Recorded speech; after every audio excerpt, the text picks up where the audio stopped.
pour nous passer le message de leur maître.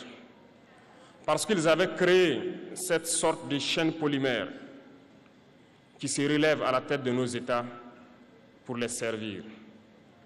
Et nous sommes venus briser la chaîne. Et c'est inconcevable pour eux. Ils nous ont donc approchés et ils nous ont demandé de rentrer dans les rangs pour faire partir de l'élite qui doit diriger l'Afrique, parce qu'ils ont une élite formée et formatée qui doivent suivre, qui sont incrustés dans cette chaîne-là. Nous avons refusé de rentrer dans leur rang. Et dès lors, les hostilités ont commencé.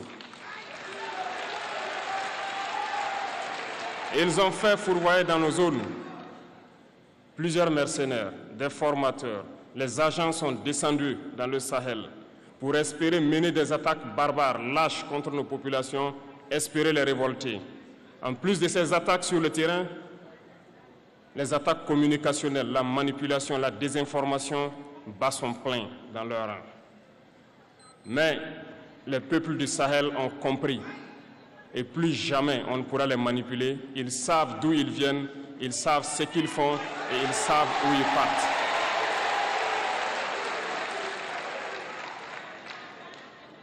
Nous n'allons plus permettre cela.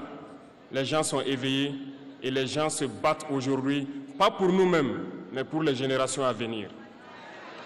Et merci à tous pour le combat qui est livré. Cela ne nous fait jamais pleurer. Nous n'allons pas trembler. Nous allons affronter. Nous allons nous battre pour l'indépendance réelle, pour notre liberté. Parce que pour faire peur au peuple de l'AES, ces individus n'ont que 3 termes dans la bouche: démocratie, liberté, droits de l'homme.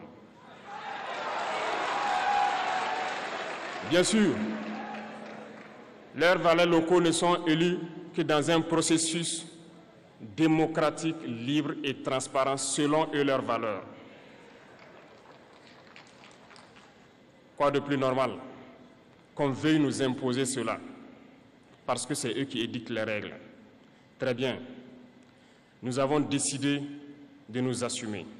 Voilà pourquoi un 26 juillet 2023, lorsque le Niger a décidé de tourner la page, les esclaves de salon et leurs maîtres sont montés sur les grands chevaux. Ils ont mis leurs valets locaux en avant et ont décidé de mener une guerre contre le peuple nigérien. Nous avons donc dit, quiconque osera s'en prendre au Niger nous aura en face, parce que nous mènerons une guerre sans merci jusqu'à la dernière goutte de sang pour quiconque osera s'attaquer à nos États.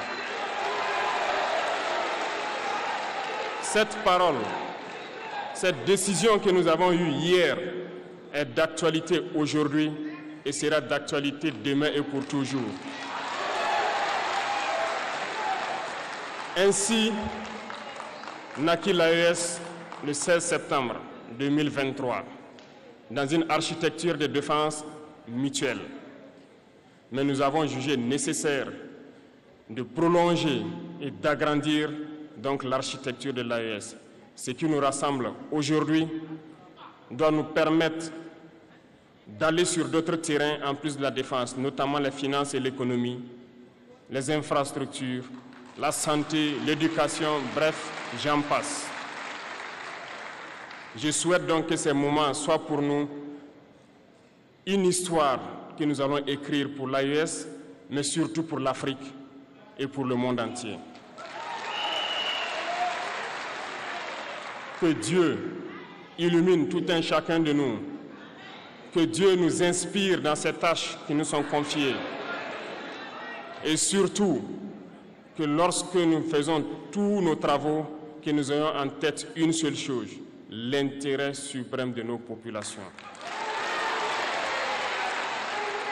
Sur ce, nous prions encore une fois de plus, bon Dieu, qu'il nous accompagne tous dans nos différentes tâches, qu'il protège nos combattants qui, grâce à eux, nous permettent d'être assis ici et d'échanger autour de l'avenir de nos États.